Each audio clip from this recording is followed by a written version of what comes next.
ఈ సృష్టిలో ఈ లోకంలో అన్నిటికంటే ముఖ్యమైనది ప్రాణం. మనం చావుని మనమే కోరి తీసుకొని వచ్చి మనం నమ్ముకున్న కుటుంబాన్ని, మన భార్య పిల్లల్ని, మన అక్క చెల్లి అన్నదమ్ములను కూడా రోడ్డు పాలు చేసిన వాళ్ళు అవుతాం.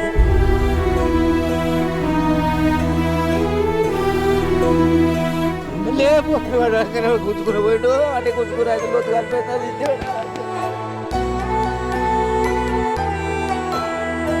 నమస్తే, వెల్కమ్ టు సుమన్ టీవీ. ఉమ్మడి నిజామాబాద్ జిల్లాలో ఆత్మహత్యలు కలకలం రేపుతూనే ఉన్నాయి. ఎస్ఐ సాయి కుమార్, అదేవిధంగా శృతికి సంబంధించి ఎవరైతే మనకి కానిస్టేబుల్ శృతి, కంప్యూటర్ ఆపరేటర్ అనేటువంటి నిఖిల్, వీళ్ళు ముగ్గురు కూడా ఆత్మహత్య చేసుకోవడం జరిగింది. మరి ఇది ఆత్మహత్యనా లేకపోతే హత్యనే అనే దానిపైన అయితే చాలా వరకు కూడా చాలా మంది ఇవాళ అనుమాన పడుతూ ఉన్నారు. సో సాయి కుమార్ వాళ్ళ బంధువులు ఉన్నారు, ఒకసారి వారితో మాట్లాడదాము. నా బిడ్డ కూడా హైదరాబాద్లో పోయి సీటు కట్టి అన్ని కట్టినాక చేసినాక ఆడ ఇట్లా తొమ్మిది చాలా దూరం ఉందట బస్సు ఎక్కడానికి, కాలేజీకి పోతేందుకు. ఇక ఇప్పుడు పోతున్నాక ఉంటారుగా బడకాయ కాళ్ళు, పోతున్నావా చేస్తున్నావా అని ఒక్కటే రోజు ఆయన కథ మమ్మీ ఇంటికి వచ్చేసింది. కాడికి వెళ్ళి 30,000 పోతే అని చెప్పి అప్పుడే కదలకొచ్చి మళ్ళీ కామరెట్లో మళ్ళీ కట్టిండు, కామరెట్లో చదువుకుంటుంది నా బిడ్డ. ఇక్కడ ఎవరెవరు ఉంటుండే సాయి కుమార్ గారితో? అంటే మీ కుటుంబీకులు ఎవరైనా, మీ ఫ్యామిలీ మెంబర్స్ ఎవరైనా ఉంటుండేనా? మా కోడలు మా మన్మడు, ఇప్పుడు 2 years దాటి 3 years. మా మన్మడు మా కోడలు మా కొడుకు. అయితే మా బిడ్డ మొన్న హైదరాబాద్లో పోయి రాసినాక అది నాకు అక్కడికి తోపోంటి నడుచుకుంటూ 1 kilometer 2 kilometer దూరం నడుచుకుందట. ఇంట్లో మోబాయి గారు పాడుకోవాలి వచ్చి వాడు గడికోసి అటుకోసి కానీ ఒక్కటే రోజు పోయింది. తెల్లారు అయితే నా 30,000 40,000 పోయినా సరే ఇంటికి వచ్చేసింది. వచ్చేస్తే మళ్ళీ కామరేట్లో మళ్ళీ 10,000 ఎక్కువ అవుతున్నాయి అంటే ఈడ కట్టిండి. ఇప్పుడు ఈయనే ఉండి చదువుకుంటుందామే, మా కొడుకు దగ్గరికి వెళ్ళి చదువుకుంటుంది. అయ్యో, అయితే మొన్న 3 రోజులు నాడు ఇంటికి వచ్చిరాళ్ళు. ఈ 3 రోజులు ఇంటికి వచ్చారు. మా కొడుకు మా మన్మడు మా కోడలు మా బిడ్డే 3 రోజులే ఇంటికి వచ్చి. అన్న మీరు చెప్పండి, మీరు సాయి కుమార్కి మీరు ఏమవుతారు? నేను బాబాయ్ని అవుతానండి. నేను పోలీస్ శాఖలోనే పనిచేస్తున్నా. నేను కానిస్టేబులే. నా ఇన్స్పిరేషన్తోనే సాయి 2018లో ఎస్ఐగా సెలెక్ట్ అయ్యాడు. ఆయన ఇక్కడ మీ జిల్లాలోనే ఇంతకుముందు బిక్నూరులో, బీబీపేటలో చేశాడు, ఇప్పుడు బిక్నూరులో చేస్తున్నాడు. అంటే మృదు స్వభావి, మంచి ఫ్రెండ్షిప్ మెయింటైన్ చేస్తాడు. ఎవరికైనా సరే ఇమీడియట్లీ రెస్పాండ్ అవుతాడు. ఎవరికైనా ఇబ్బందులు ఉన్నాయన్నా కానీ రెస్పాండ్ అవుతాడు సర్కిల్లో.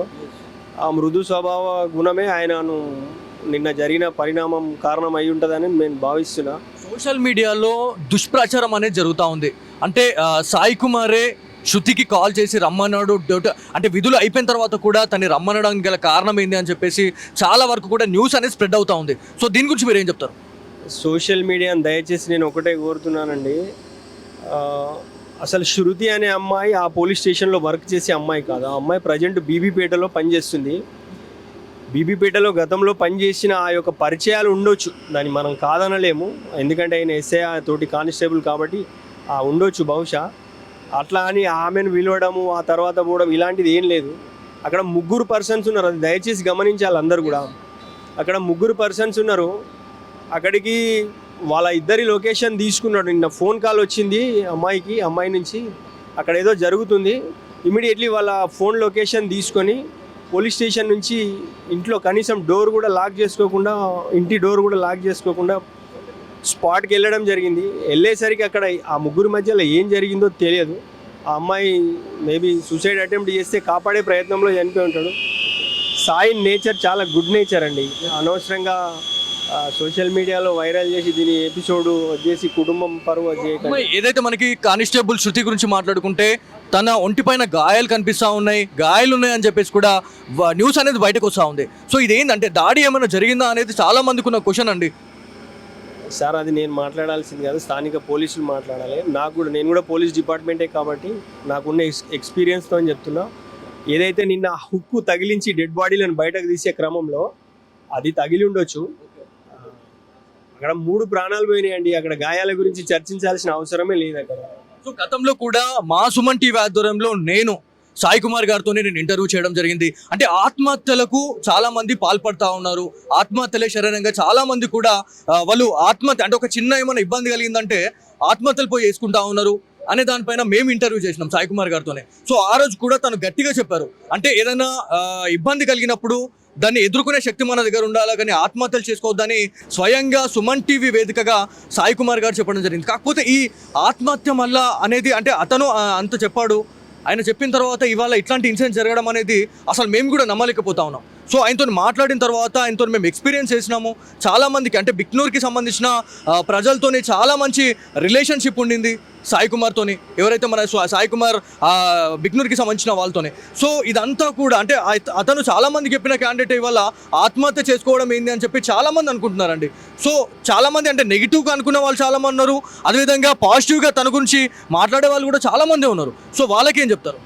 నేను అందరు మీడియా ప్రతినిధులకు కూడా ఇదే చెప్తున్నానండి.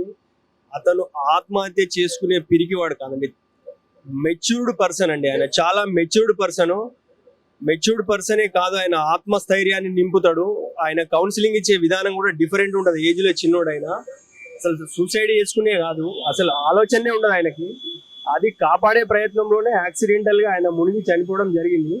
అంతే, దయచేసి దీన్ని నెగిటివ్గా చేసి ఆయన చనిపోయిన తర్వాత కూడా ఆయన పరువు భంగం కలిగించవద్దు, మా కుటుంబం పరువు కూడా తీయొద్దని మీ మీడియా మిత్రులందరినీ కూడా నేను మళ్ళీ కోరుతున్నాను.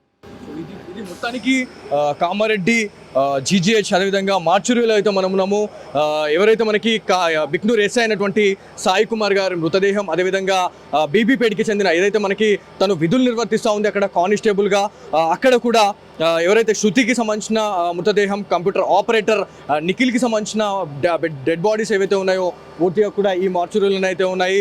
పోస్ట్ మార్టం నివేదిక ఆధారంగా ఏదైతే నిజాలన్నిటి బయటకు వచ్చే అవకాశం ఉంది. సెల్ ఫోన్ సిగ్నల్స్ ట్రాక్ చేసి మరి ఆ లొకేషన్ అయితే ట్రేస్ చేశారనేది తెలుస్తుంది. మరి సెల్ ఫోన్ డేటాలో మనకి ఎలాంటి ఇన్ఫర్మేషన్ ఉన్నది అనేది చాలా పెద్ద క్వశ్చన్ మార్క్ అయితే ఉంది. కాకపోతే ఎవరైతే సాయి కుమార్ కి సంబంధించిన బంధువులు అదేవిధంగా వాళ్ళ బాబాయ్తో మాట్లాడితే చాలా వరకు కూడా సోషల్ మీడియాలో దుష్ప్రచారం జరుగుతూ ఉంది. ఎవరైతే నెగిటివ్ గా చేస్తా ఉన్నారో అక్కడ ఇద్దరు ఆత్మహత్య జరిగితే మాత్రం ఖచ్చితంగా అది వేరేలా ఉంటుండే. కాకపోతే అక్కడ థర్డ్ పర్సన్ అనే క్యాండిడేట్ కూడా అక్కడ జాయిన్ అవ్వడం అనేది చాలా పెద్ద ట్విస్ట్ అనేది అయితే ఉంది అని చెప్పి చెప్తా ఉన్నారు. మరి అక్కడ ఏమైనా దాడులు జరిగినాయా, లేకపోతే ఎవరైతే ఎస్ఐ సాయి కుమార్ గురించి మాట్లాడుకుంటే ఎవరైతే శృతి అండ్ దాని తర్వాత కంప్యూటర్ ఆపరేటర్ నిఖిల్ వీళ్ళు ముందుకు వెళ్ళిన తర్వాతనే శృతి సాయి కుమార్కి కాల్ చేసిందా లేకపోతే ఏంది అనేది కూడా ఒక చాలా పెద్ద కన్ఫ్యూషన్ అయితే ఉంది అనేది మనకు తెలుస్తూ ఉంది. ఎవరిని అడిగినా కూడా వాళ్ళు ఒకటే చెప్తా ఉన్నారు, సోషల్ మీడియాలో మీడియా ప్రతినిధులు కూడా వాళ్ళు ఒకటే చెప్తా ఉన్నారు, దుష్ప్రచారాలు అయితే చేయకండి, చనిపోయిన వాళ్ళని కూడా ఇవాళ మళ్ళీ ఇంకా బ్లేమ్ చేస్తూ ఉన్నారు అని చెప్పేసి వాళ్ళ కుటుంబీకులు అయితే చెప్తా ఉన్నారు. ఏదేమైనప్పటికీ ఉమ్మడి నిజామాబాద్ జిల్లాలో ఆత్మహత్యలు అనేటివి ఏదైతే మనకి పోలీస్ డిపార్ట్మెంట్ లోనే ఆత్మహత్యలు అనేటివి వల్ల చర్చనీయాంశంగా అయిపోయింది. ఒక్కసారిగా ఉమ్మడి నిజామాబాద్ ఒక్కసారిగా ఉలిక్కి పడ్డది అని చెప్పేసి చాలా మంది చెప్తా ఉన్నారు. ఏదేమైనప్పటికీ సింధు శర్మ గారు కూడా ఒకటే ప్రెస్ మీట్ అయితే పెట్టడం జరిగింది. ఒకవేళ ఏం జరిగింది అనే దానిపైన అయితే పూర్తి క్లారిఫికేషన్ అయితే ఇస్తాము. పోస్ట్ మార్టం నివేదిక ఆధారంగా మొత్తం నిజాలు అనేటివి బయట పెడతామని చెప్పేసి కామారెడ్డి ఎస్పీ అయినటువంటి సింధు శర్మ గారు అయితే చెప్పడం జరుగుతా ఉంది. సో ఇది ఇక్కడ ఉన్న తాజా పరిస్థితి. కార్తిక్తో బాలు సుమన్ టీవీ కామారెడ్డి నుంచి.